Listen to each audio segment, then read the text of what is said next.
They had no idea who was standing before them. A fleeting glance, a dismissive tone, a judgment passed in the polished lobby of a grand hotel. To them, I was just another inconvenience, another black man who didn't fit their picture.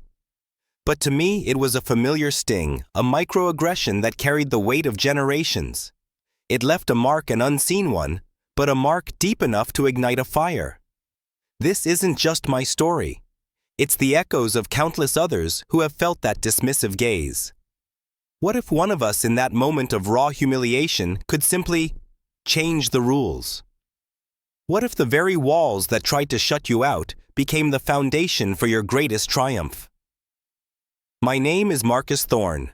Today, I'm a name synonymous with innovation, a self-made tech entrepreneur whose ventures have redefined industries.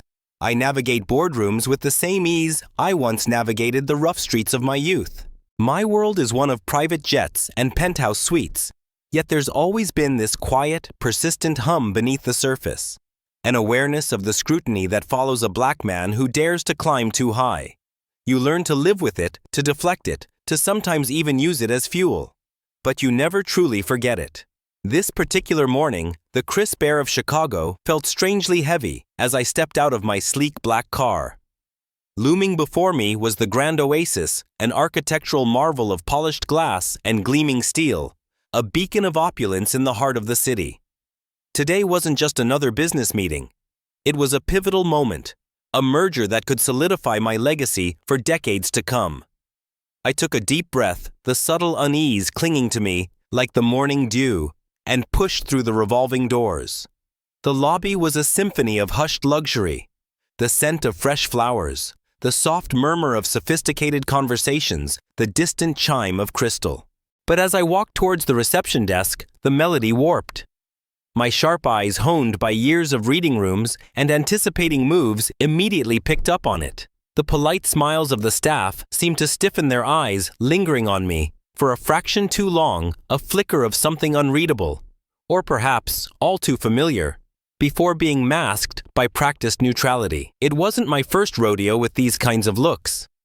But there was something about this place, an underlying current of hostility, a quiet judgment that permeated the very air.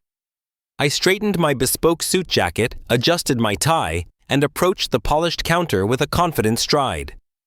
The young receptionist, her smile as perfect and artificial as the plastic flowers on the desk, glanced up. Her expression shifted subtly, her gaze sweeping over me with an almost imperceptible hint of unease, before that forced smile snapped back into place. "Good afternoon, sir. How may I help you?" Her tone was carefully neutral, yet edged with a distant formality, as if she were speaking to someone who had wandered in off the street. "Good afternoon," I replied, offering a polite nod. "I have a reservation under the name James Hall. I'm here for a business meeting." Her smile faltered ever so slightly. Her fingers tapped on the keyboard, eyes darting between the screen and me. I could sense her hesitation, a familiar intuition screaming that something was off. After a few moments, she looked up, still smiling, but a tightness around her eyes betrayed her. "I'm sorry, sir, but it seems there might be a mistake," she said, her voice laced with doubt. "Are you sure you're at the right hotel?" I kept my expression calm, though a familiar irritation began to bubble beneath the surface. "I'm certain. This is the Grand Oasis, right?"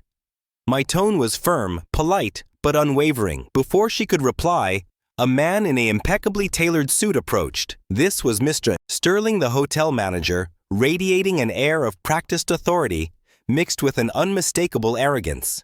He gave me a brief dismissive glance before turning his attention to the receptionist. "Is there a problem here, Jessica?" His voice carried a practiced politeness that barely concealed his disdain. Jessica hesitated, unsure how to respond. "This gentleman claims he has a reservation, Mr. Sterling, but I couldn't find it in our system," she explained quietly, casting a sideways glance at me. Sterling nodded, his eyes narrowing slightly as he turned to face me. "I'm afraid we don't have any record of your reservation, sir. Are you certain you've booked a room here?" His tone was condescending, as if speaking to a lost child. I maintained my composure, my patience wearing thin.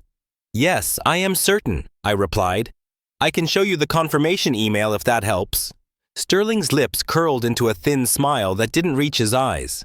That won't be necessary, he said, waving his hand dismissively. However, we do have certain standards here, and I must ask you to leave if you don't have a confirmed reservation. The tension in the lobby thickened. I could feel the weight of dozens of eyes on me, silent accusations and assumptions based on nothing but the color of my skin and my presence in this upscale establishment. I knew this game all too well. I have a confirmed reservation. I reiterated, my voice firm but calm, and I'm here for an important meeting. Please check again. Sterling's expression hardened. He glanced at the security guard standing nearby. Gentlemen, he called out, his voice taking on a commanding tone. Please escort this man out of the hotel. He's clearly mistaken. The guards moved in their hands, hovering near their radios. My heart rate quickened. I had no intention of causing a scene, but I wasn't going to back down either. I reached into my pocket to retrieve my phone, intending to show my reservation confirmation. Hands where I can see them! One of the guards barked, his voice echoing through the lobby. A hush fell over the room as guests turned to watch the unfolding drama. I could feel my frustration mounting. I'm not doing anything wrong, I said, my voice rising slightly. I'm just getting my phone to show you the email. Sir, we need you to comply. The other guard insisted, stepping closer. I could see the tension in their stances, the way their hands hovered near their belts, ready to escalate the situation. Mr. Sterling watched with a smug expression, seemingly relishing the power he wielded. If you do not leave voluntarily, we will have to remove you by force, he said, his voice dripping with false civility. I took a deep breath, weighing my options. I knew I could press the issue further, but the situation had already spiraled out of control. It wasn't going to give them the satisfaction of seeing me lose my composure. Fine, I said quietly, my voice steady despite the anger simmering beneath the surface. I'll leave, but this isn't over. As I turned to walk away, the guards roughly grabbed my arms, pushing me toward the exit. I stumbled slightly, my dignity bruised but intact. I could hear the whispers and snickers of the onlookers, feel the judgmental eyes boring into my back. My business associates, who had been waiting for me, watched in shock and disbelief. Outside, I straightened my jacket, smoothing out the wrinkles left by the guards' rough handling. I took a moment to collect myself, my mind racing with thoughts of how to handle this injustice. I pulled out my phone and saw that my business meeting had already been compromised. My associates were hesitant now, shaken by the spectacle they'd witnessed. But as I stood there looking back at the grand entrance of the Grand Oasis, now tainted by the memory of humiliation and prejudice, a new sense of resolve hardened within me. This wasn't just about me anymore. This was about every person who had ever been dismissed, overlooked, or pushed aside simply because of who they were. This was about changing a system. And then a thought struck me. A daring, audacious, almost insane thought. I pulled out my phone again, not to call my lawyers, but to connect with my financial team. Assess the stock. I instructed, my voice calm but firm. I want a controlling interest in the Grand Oasis, by morning. The fight for justice rarely happens in a courtroom. Sometimes it takes place in the very halls where you were once humiliated. And sometimes the sweetest victory isn't about getting even, but about seizing control of the narrative and of everything else that comes with it. What happened next would send shockwaves far beyond this hotel's polished facade. The story of how one man turned the tables on prejudice was just beginning. The moment I stepped out of the Grand Oasis, the whispers began. Not just the snickers from the onlookers, but the virtual whispers of a world connected. My phone, my ever-present extension to the digital universe, started buzzing with furious urgency. News of the incident spread like wildfire. Someone had captured footage of me being manhandled by security, and that video, a raw, unedited snapshot of blatant racial profiling, went viral. It exploded across VisionTube and Trend Talk in mere minutes. Suddenly, the hushed luxury of the lobby was replaced by the deafening roar of public outrage. Thousands, then hundreds of thousands, then millions expressed their disgust. Comments flooded social media pages. Disgraceful, unacceptable discrimination. Boycott. The Grand Oasis. News outlets hungry for a story that resonated with a raw nerve picked it up, amplifying the fallout. By evening, the Grand Oasis's pristine online reputation had nosedived into an abyss of one-star reviews and furious denunciations. The stock value, once a symbol of stability, began to plummet faster than a stone in a well. This wasn't just a story. Sadly, it's a reality for far too many. The subtle slights, the blatant disrespect. It cuts deeper than any physical blow. And in today's interconnected world, a single act of injustice caught on camera can bring down an empire built on false pretenses. This wasn't just about me. It was about exposing a systemic problem, about a moment of reckoning for a place that had long operated with impunity. But while the digital storm raged behind the scenes, I was already moving.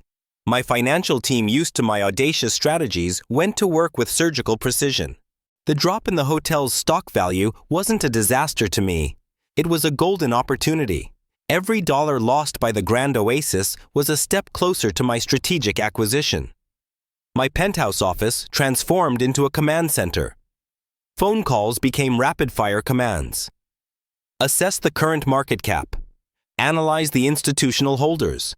I want a controlling interest, and I want it aggressively. My legal team worked tirelessly drafting contracts, navigating the intricate dance of corporate takeovers. There was no room for emotion, only cold, hard numbers and an unwavering focus on the objective. The hours blurred into a tense, adrenaline-fueled marathon.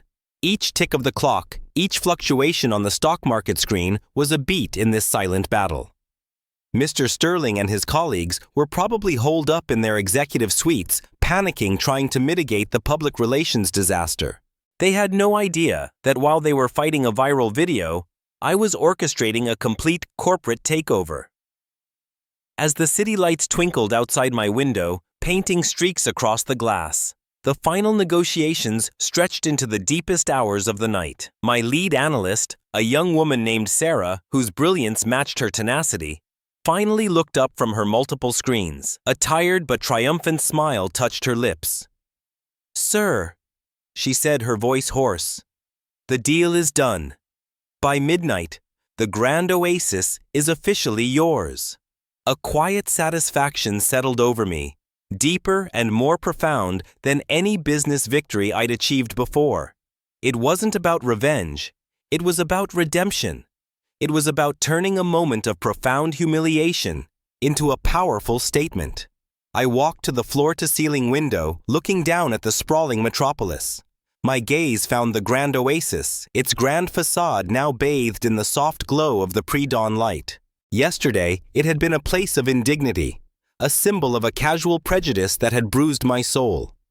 Today it had been a battleground, and tomorrow it would become a symbol of hope, a testament to what happens when you refuse to let prejudice define your story.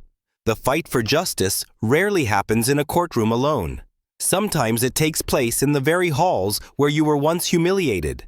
And sometimes the sweetest victory isn't about getting even, but about seizing control of the narrative and of everything else that comes with it. The city was slowly waking up, preparing for another day. But for the Grand Oasis, and for everyone who worked within its walls, this was no ordinary dawn.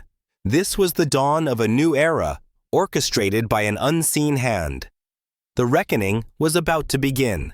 Here's the script for Part 3 of The Phoenix Legacy, focusing on The Reckoning, A New Dawn at the Grand Oasis.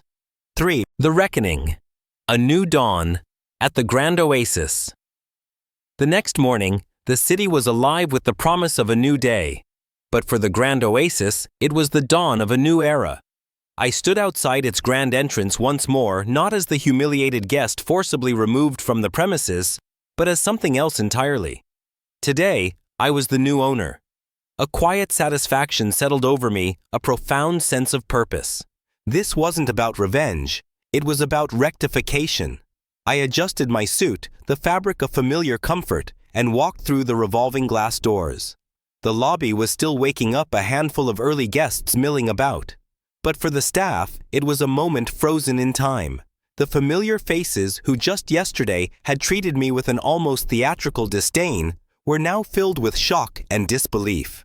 Whispers, sharp and anxious, quickly spread among them as they recognized the man who had just walked in, the man they had thrown out. Without pausing, I made my way directly to the reception desk. Jessica, the same young receptionist from yesterday, was there.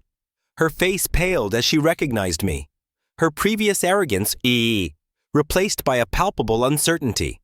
She stiffened her hands, trembling slightly as she picked up the phone. "Good morning," I said, my voice calm, steady, and utterly devoid of emotion. "I need to speak with your manager. Now." Jessica nodded wordlessly, her eyes wide with a mixture of fear and confusion. A few moments later, Mr. Sterling appeared from the back office. His confident demeanor had evaporated overnight. The smug expression from the previous day was replaced by a look of barely concealed anxiety. He approached, attempting a polite smile that came off as nothing more than a forced grimace. "Mr. Hall." Sterling began, his voice surprisingly weak. "What brings you back here today? Is there something we can assist you with?" I smiled then, but it wasn't the warm, friendly smile Sterling might have hoped for. It was the kind of smile that carried the weight of knowing exactly who was in control. "Yes, actually, there is something you can assist me with," I replied. I pulled a simple folder from my briefcase and laid it on the reception counter.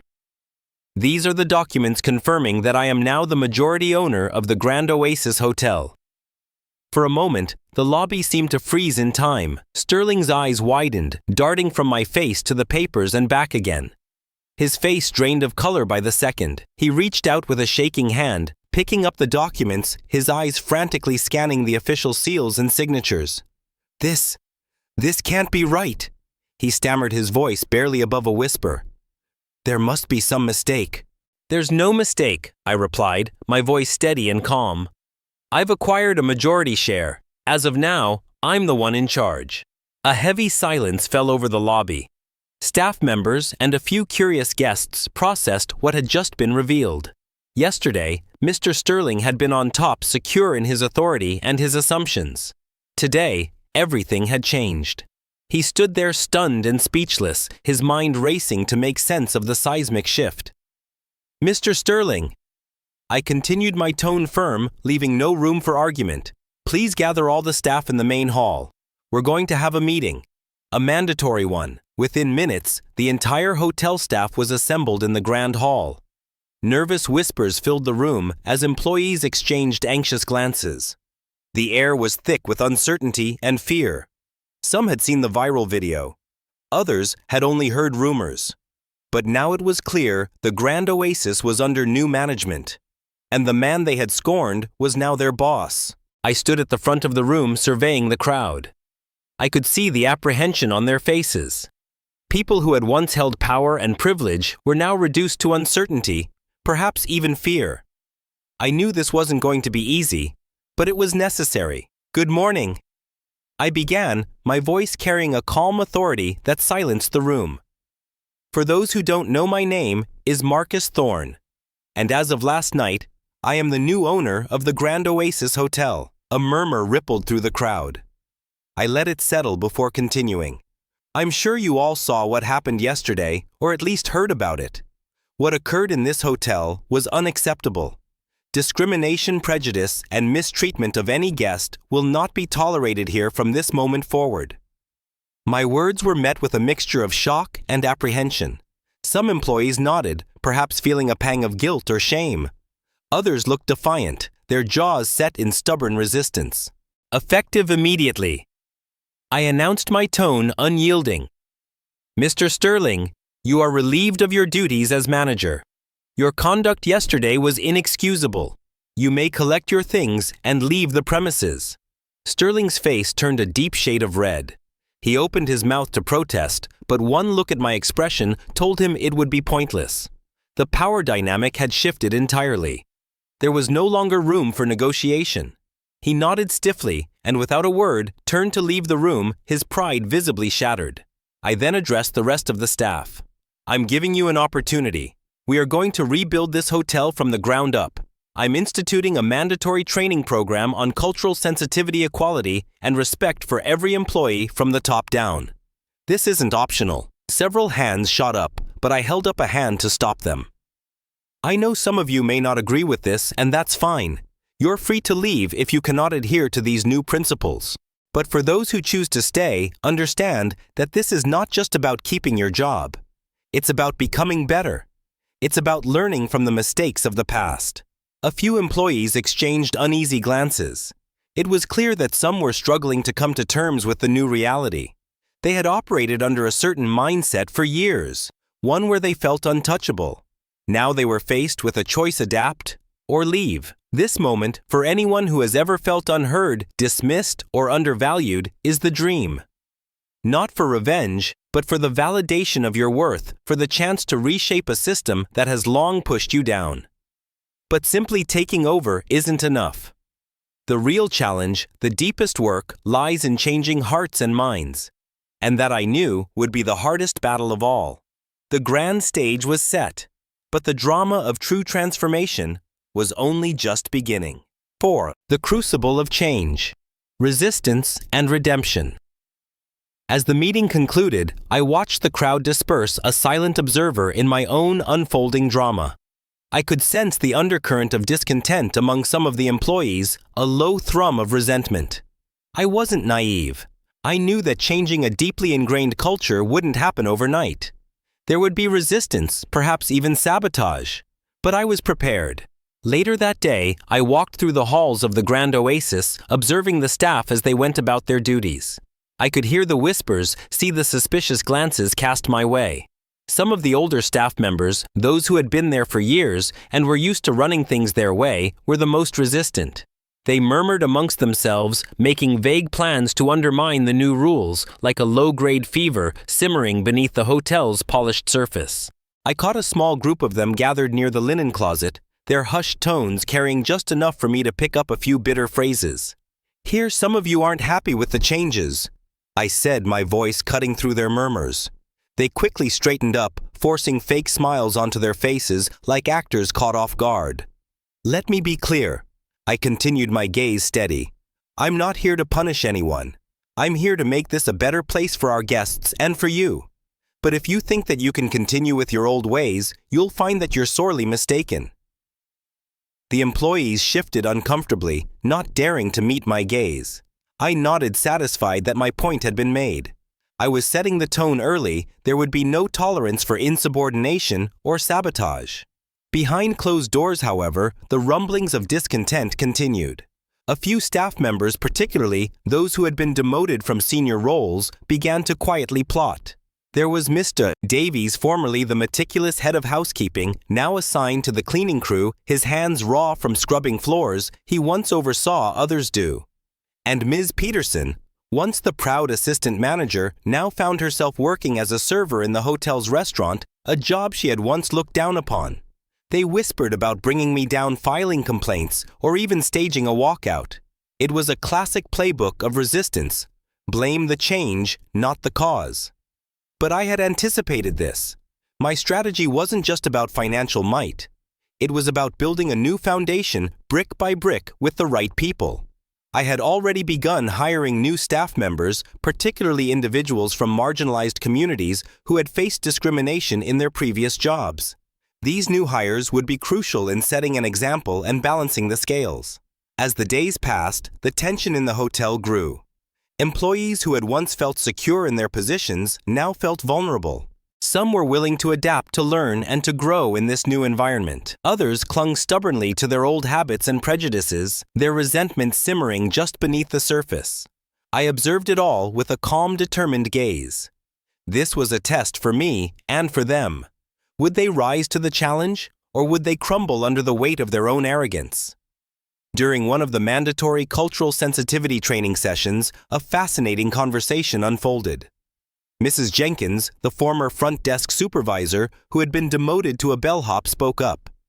She had been resistant at first, her body language radiating defiance. But something had shifted in her, a crack in her hardened shell.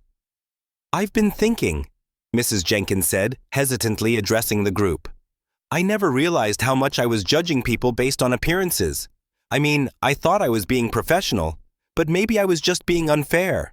Aisha, the brilliant young black woman I had promoted to head the guest relations team, who had herself been repeatedly denied promotion in another hotel despite her qualifications, nodded gently. "It's not just about being polite, Linda," Aisha replied, her voice empathetic yet firm.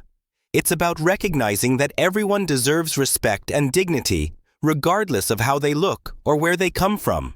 Mrs. Jenkins looked down, processing the words. "I guess I have a lot to learn," she admitted. Moments like this gave me hope. I could see the potential for growth in some of the staff, the genuine desire for change.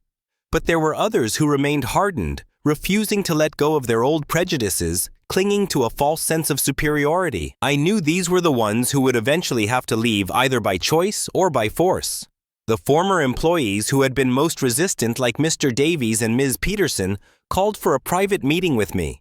They believed they could corner me, force me to back down. "I know some of you are unhappy with the changes."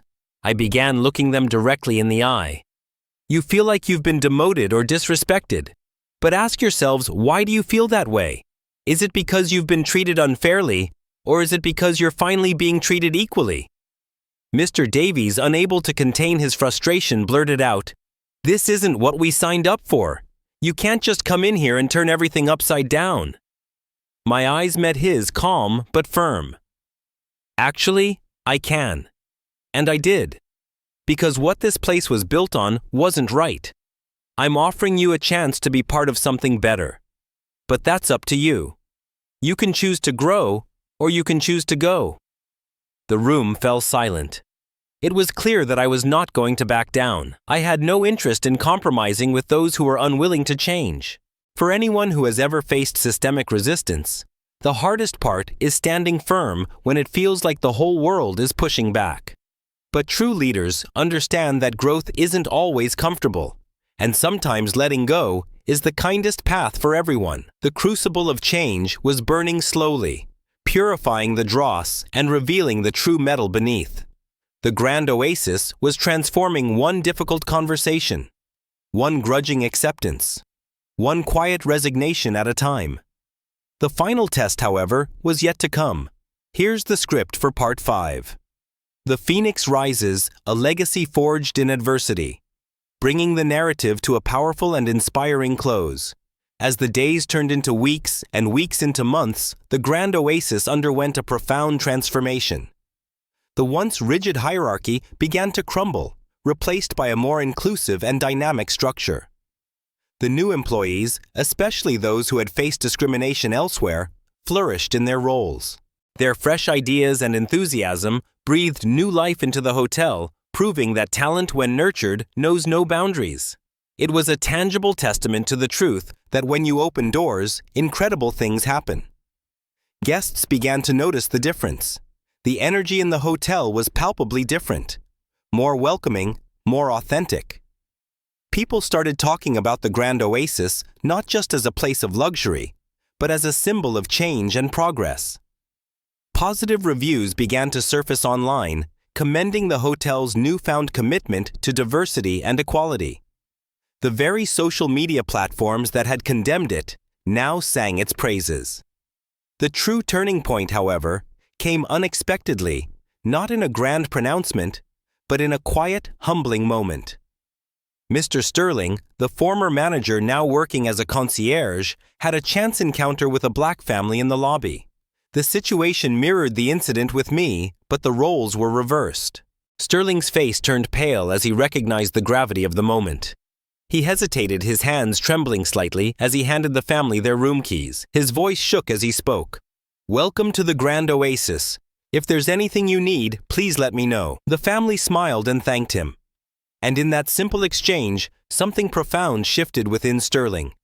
For the first time, he saw himself through their eyes. He saw the fear, the uncertainty, the quiet dignity that he had once dismissed, that he himself had once inflicted on others. He understood in that singular piercing moment the full weight of what I had been trying to teach them all.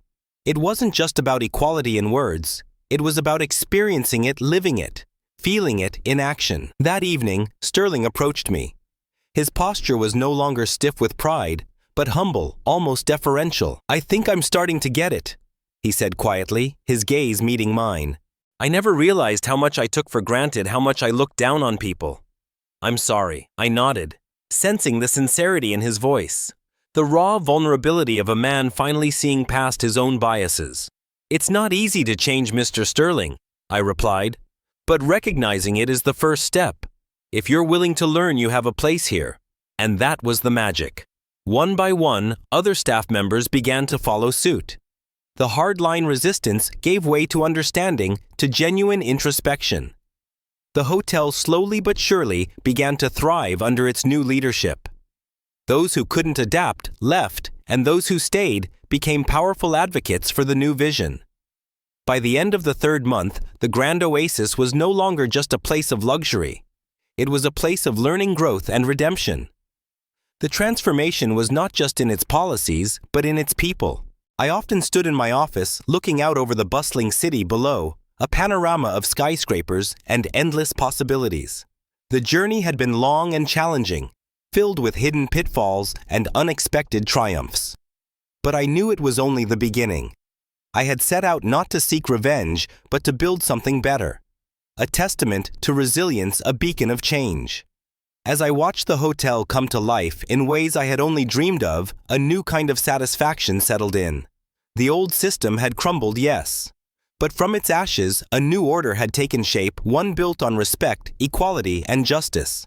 And in this new order, there was no room for prejudice. The Grand Oasis had found its new chapter, a powerful story whispered from guest to guest, employee to employee. And so too had everyone within its walls. This isn't just a story about a hotel. It's a story for anyone who has ever felt unseen, unheard, or undervalued. It's a testament to the power of fighting, not just for yourself, but for a world that's just more empathetic. Because sometimes the most profound victories aren't found in a courtroom, but in the quiet transformation of hearts and the forging of a legacy that truly uplifts us all.